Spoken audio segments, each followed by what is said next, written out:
So சமீப காலமா நெறைய ட்ரெண்டுகள் பரவி வருது இல்லைங்களா? குறிப்பாக சமூக வலைதளங்கள்ல ஓஜி ட்ரெண்ட் என்று கூட சொல்லுவாங்க இல்லைங்களா? ஸோ இந்த ஓஜி ட்ரெண்ட் என்பது சரியான பாதையா? அல்லது நபி ஸல்லல்லாஹு அலைஹி வஸல்லம் காட்டுன ஒரிஜினல் பாதையான்னு சொல்லி கேட்டீங்கன்னா, இன்னைக்கு சமூக வலைதளங்கள்ல ஓஜி என்ற வார்த்தைய வந்து அடிக்கடி பார்க்குறோம். ஓஜினா பொதுவா வந்து இந்த ஒரிஜினல், ஓல்ட் ஸ்கூல், ஆரம்ப காலத்துல இருந்தே இவரு இருக்கிறாரு என்ற பொருள்ல பயன்படுத்தப்படுறது தான் இது பொதுவாக. ஆனா, இங்க நம்ப கேட்க வேண்டிய முக்கியமான கேள்வி என்னன்னு பார்த்தீங்கன்னா, ஒரு விஷயம் வந்து பழமையானது என்பதற்காகவே அது உண்மையாயிடுமா? அப்படின்றது தாங்க பார்க்க போறோம். ஒரு விஷயம் வந்து ஒரிஜினல் என்பதற்காக அது சரியாயிடுமா என்பதையும் பார்க்க போறோம். இஸ்லாம் இதற்கு ரொம்ப தெளிவான பதில் சொல்லுது. ஒரிஜினல் என்பது கிடையாது அளவுகோல். மாறாக ஹக் என்பது தான் அளவுகோல் இஸ்லாம்ல. "வஇதா கீல லஹும் இத்தபிஉ மா அன்ஸல அல்லாஹு காலு பல் நத்தபிஉ மா அல்ஃபைனா அலைஹி ஆபாஅனா." அல்லாஹ் இறக்கியதை பின்பற்றுங்கள் என்று அவங்ககிட்ட சொன்னா, எங்கள் மூதாதையர்கள் எதுல இருந்தாங்களோ, அத தான் நாங்க பின்பற்றுவோம்ன்னு சொல்லி ஒட்டாரம் செஞ்சாங்க இல்லைங்களா? சூரா பக்ரா 170வது ஆயத்த நம்ம பார்க்கலாம். இதுதாங்க மனுஷனுடைய பெரிய பலவீனம். எங்க காலத்துல இப்படிதான் இருந்தது. எங்க ஊர்ல இப்படிதான் செய்வாங்க. எங்க முன்னோர்கள் இப்படிதான் செய்வாங்கன்னு சொல்லி, ஒரு விஷயத்துடைய உண்மையை, அதனுடைய பழமையை கொண்டு நிர்ணயிக்க பார்க்குறாங்க. ஆனா இஸ்லாம் என்ன கேட்குதுன்னா, அது எவ்வளவு பழசு என்று கேட்கலங்க. மாறாக அது குர்ஆன் மற்றும் சுன்னாவுக்கு எவ்வளவு உண்மையானதா இருக்கு என்பது தான் கேட்குது. ஸோ உண்மையான ஓஜி யாருன்னு சொல்லி கேட்டீங்கன்னா, இன்னைக்கு சோசியல் மீடியாவுடைய லேங்குவேஜ்ல ஓஜினா ஒரிஜினல் என்று சொல்றாங்க இல்லைங்களா? ஸோ அப்படின்னா ஒரு முஸ்லீமுடைய வாழ்க்கையில உண்மையான ஒரிஜினல் மாடல் யாருன்னு பார்த்தீங்கன்னா, முஹம்மது ஸல்லல்லாஹு அலைஹி வஸல்லம் தான். அல்லாஹ் அத சொல்றான், "லக்கத் கான லக்கும் ஃபீ ரசூலில்லாஹி உஸ்வத்துன் ஹஸனா" என்று சொல்றான். சூரத்துல் அஹ்ஸாபுடைய 21வது ஆயத். அல்லாஹ்வுடைய தூதரிடம் உங்களுக்கு அழகிய முன்மாதிரி இருக்குன்னு சொல்லி அல்லாஹ் சுப்ஹானஹு வ தஆலா சொல்றான். ஸோ நமக்கு ஒரு ஃபேஷன் மாடல் தேவைப்படும்போது, ஒரு செலிபிரிட்டிய பார்க்குறோம் இல்லைங்களா?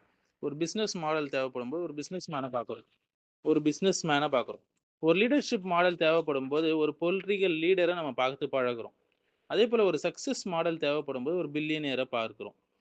ஆனா, ஒரு முஸ்லிம்க்கு வாழ்க்கையுடைய முழுமையான மாடல் யாருன்னு கேட்டீங்கன்னா, ரசூல் ஸல்லல்லாஹு அலைஹி வஸல்லம் தான். ஸோ அவங்க வந்து தொழுகை எப்படி செஞ்சாங்க? குடும்பத்தை எப்படி நடத்துனாங்க? நண்பர்களிடம் எப்படி நடந்து கொண்டாங்க? எதிரிகளை எப்படி கையாண்டாங்க? வியாபாரத்துல எப்படி இருந்தாங்க? அவங்க வந்து துயரத்தை எப்படி சமாளித்தாங்க? மேலும் அவங்க வந்து அதிகாரத்தை எப்படி பயன்படுத்துனாங்க? அவங்க வந்து அல்லாஹ்வை எப்படி வணங்குனாங்க? இதுதாங்க நம்மளுடைய original Islamic model. So trend என்பது மாறிக்கொண்டே இருக்கும் இல்லைங்களா? ஆனா சுன்னா ஒருபோதும் மாறாது. நேத்து ஒரு ட்ரெண்ட் இருக்கும், இன்னைக்கு ஒரு ட்ரெண்டுன்னுவான். நாளைக்கு ஒரு புது ட்ரெண்ட கண்டுபிடிப்பானுங்க. ஸோ நேற்று மக்கள் ஒரு உடை அணிந்தா, இன்னைக்கு வேற உடை. நேற்று ஒரு லைஃப் ஸ்டைல் பிரபலமா இருந்துச்சுன்னா, இன்னைக்கு வேற லைஃப் ஸ்டைல். நாளைக்கு அது என்ன ஆயிடும்? அப்சொல்யூட் ஆயிடும். ஆனா நபி ஸல்லல்லாஹு அலைஹி வஸல்லம் காட்டிய இந்த தௌஹீத், தொழுகை, நேர்மை, ஹயா இந்த வெட்க உணர்வு, நீதி, இரக்கம், பொறுமை, இந்த நல்லொழுக்கங்கள் இவை வந்து ட்ரெண்ட் கிடையாது. இதுதான் வாழ்க்கையுடைய அடிப்படையே. அதனால தான் ஒரு முஸ்லீமுடைய ஐடென்டிட்டி வந்து நான் இப்போது என்ன ட்ரெண்ட்ல இருக்கேன் என்பது வந்து ஒரு முஸ்லீமுடைய ஐடென்டிட்டி கிடையாதுங்க. மாறா நான் அல்லாஹ்வுக்காக அல்லாஹ்வுக்கு எவ்வளவு நெருக்கமா இருக்கிறேன் என்பது தான் முக்கியமான ஒரு விஷயம். ஸோ அதனால பழைசு எல்லாமே வந்து தவறு என்று இஸ்லாம் சொல்லல. இங்க ஒரு முக்கியமான விஷயத்த நம்ம புரிஞ்சுக்கணும். சமநிலையா புரிஞ்சுக்கணும். ஒரு எக்ஸ்ட்ரீம் நம்ம போயிடக்கூடாது. ஸோ இஸ்லாம் வந்து பழமையானது என்பதற்காக ஒரு விஷயத்தை நிராகரிக்கல. மாறாக அதேபோல புதிய ஒரு விஷயம் என்பதற்காகவும் நிராகரிக்கல. அதனுடைய அளவுகோல் குர்ஆன், சுன்னா. ஒரு பழைய கலாச்சார வழக்கம் வந்து இஸ்லாத்துக்கு முரண் இல்லன்னா, அது கண்டிப்பாக இருக்கலாம். ரொம்ப நல்ல விஷயம். ஆனா ஒரு புதிய தொழில்நுட்பம் வந்து மனுஷனுக்கு பயனுள்ளதாக இருந்தா, அதையும் பயன்படுத்தலாம். மொபைல் கூட பாருங்க, இன்டர்நெட்லாம் புதுசு தான். ஏஐலாம் புதுசு தான். இவையெல்லாம் புதியவை என்பதற்காக ஹராம் ஆயிடாது.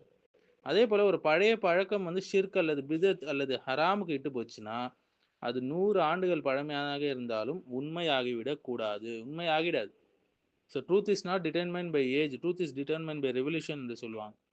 ஸோ நம்முடைய பெரிய பிரச்சனை என்னன்னா, இன்னைக்கு வந்து இன்னைக்கு இன்னைக்கு இருக்கக்கூடிய பலர் வந்து ட்ரெண்ட அப்படியே காப்பி அடிக்கிறாங்க. இன்னும் சிலர் வந்து செலிபிரிட்டிய காப்பி பண்றாங்க. இன்ஃப்ளூயன்சர்கள காப்பி அடிக்கிறாங்க. ஆனா ஒரு முஸ்லீம் கேட்க வேண்டிய கேள்வி, நான் யார இமிட்டேட் பண்றேன் என்பது.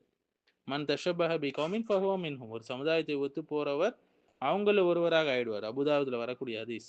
ஸோ இதனுடைய பொருள் வந்து ஒவ்வொரு முஸ்லீமுடைய அடையாளமும், மதிப்புகளும் யாரால் வடிவமைக்கப்படுது என்ற கேள்விய நம்ம கேட்டுக்கின்னே இருக்கணும். எழுப்பிக்கிட்டே இருக்கணும். ஸோ நம்ம கேட்க வேண்டிய கேள்வி என்னன்னா, உங்க ஃபோன்ல வந்து ட்ரெண்டிங் பேஜ் இருக்கு. ஆனா உங்க வாழ்க்கையில குர்ஆனுடைய பேஜ் இருக்குதா? நீங்க தினமும் புது புது ட்ரெண்ட பார்க்குறீங்க. ஆனா நபி ஸல்லல்லாஹு அலைஹி வஸல்லம் சுன்னாவை தினமும் கற்கிறீர்களா? இதுதான் ரொம்ப முக்கியம். உலகம் வந்து பி ஒரிஜினல் சொல்லுது இல்லைங்களா? ஆனா இஸ்லாம் என்ன சொல்லுது? பி ஃபெய்த்ஃபுல் டூ த ட்ரூத்ன்னு சொல்லுது. உலகம் வந்து எது ட்ரெண்டுன்னு சொல்லி கேட்குது. இஸ்லாம் என்ன சொல்லுது? எது அல்லாஹ்வை திருப்திப்படுத்துது என்பதை இந்த கேள்வியை கேட்குது. ஸோ மக்களை பின்பற்றுன்னு உலகம் சொல்லுது. இஸ்லாம் வந்து ஹக்கை பின்பற்ற சொல்லி சொல்லுது. ஸோ நம்மளுடைய வாழ்க்கையுடைய ஸ்லோகன் என்னவா இருக்கணும்னா, எந்த ட்ரெண்டும் ஃபாலோ பண்ணணும்னு எனக்கு அவசியம் கிடையாது. நான் ஹக்கா ஃபாலோ பண்ணுவேன் அவ்வளோதான்.